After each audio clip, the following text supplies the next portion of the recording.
Welcome to RMCA Spiritual Message for Christian Character Formation. Let us begin this small reflection with a short prayer. I render you thanks, O God, for the blessings you showered on me yesterday through RMCA talks. Grant, O Jesus, that I may forget or be wholly ignorant of everything which I ought neither to know nor observe, and thus live only for you, with you, and in you. In the name of the Father, and of the Son, and of the Holy Spirit. Amen. My dear friend, in Matthew 6:13, Jesus teaches us to pray.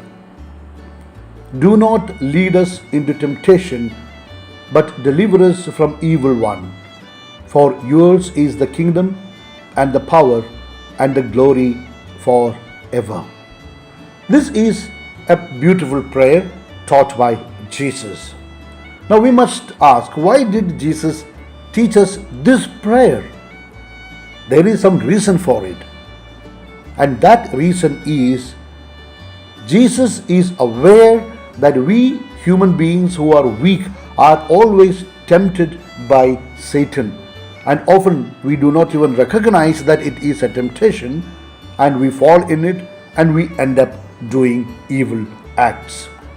That's why in the first letter of Peter, chapter 5, verse 8, it is written, be sober, be vigilant, because your adversary, the devil, walks about like a roaring lion, seeking whom he may devour.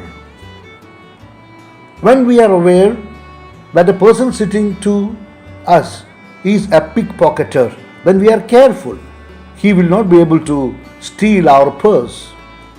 When we know robbers are around, it is natural that we take precautions. We will make sure that the doors and windows of our house are closed. Similarly, Jesus is telling us to take a precaution, because the devil is there to tempt us all the time, attracting us to do evil things. In James 1:14 we read, each one is tempted when he is drawn away by his own desires and enticed. This is the trap. When we are moved by our own desires, our own ambition, we end up doing wrong things. Therefore, we need to be very careful. That's why Jesus said always to seek the kingdom of God, seek the will of the Father, and all what we do, we should do according to what God the Father has taught us. It is His will that we need to keep in attention, keep in our focus. Otherwise, if we are all the time led by our own needs, desires, ambitions, dreams, etc., sometimes we may go to any extent to fulfill it, and that by that we could fall into the trap of Satan. That's why in Proverbs 1:10 it is said, my son, if sinners entice you, do not consent. So it is very important for us to see in whose company we are. If we are in the company of habitual evildoers, even though we may resist in the beginning, but in the end, for the sake of the company, we will try to be like them. We will do what they do. In the end, we will do what they ask us to do, and that will be very dangerous for us.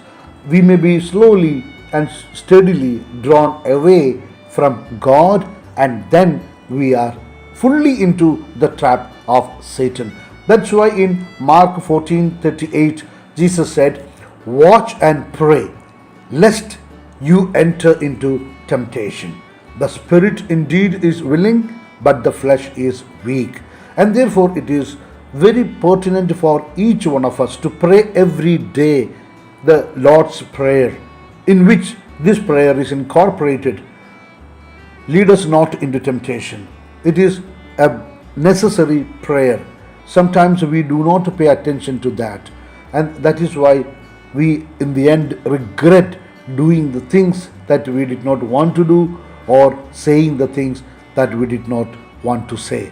So, my dear friend, from today onwards, make it a habit to concentrate or to focus or to emphasize on this prayer. Lead me not into temptation.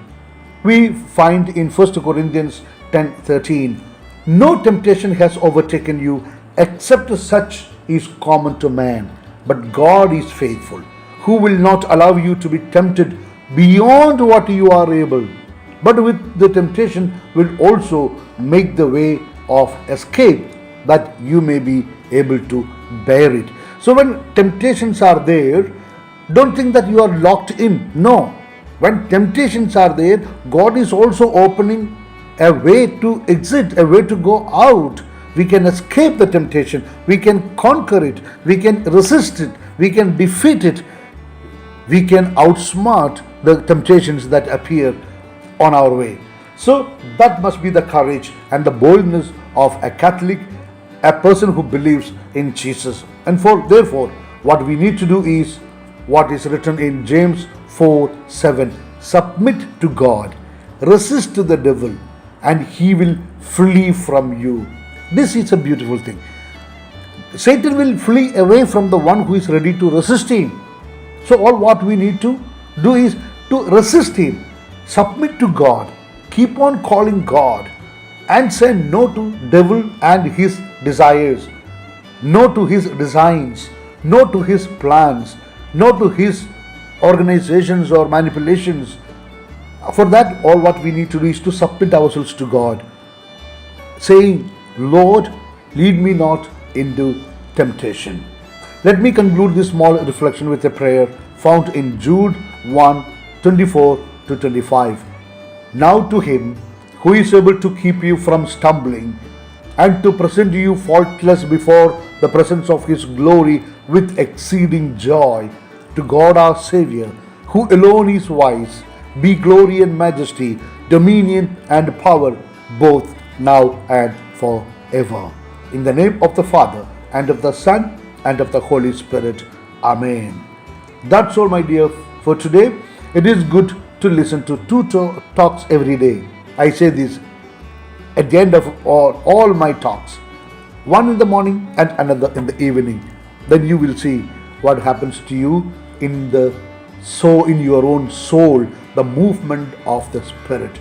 To you, my dear friend, a special thanks for listening this talk now.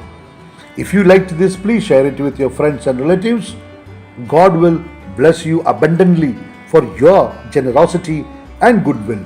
Wish you all good things in life. In the mission of the Church, Bishop Franco Mullakel.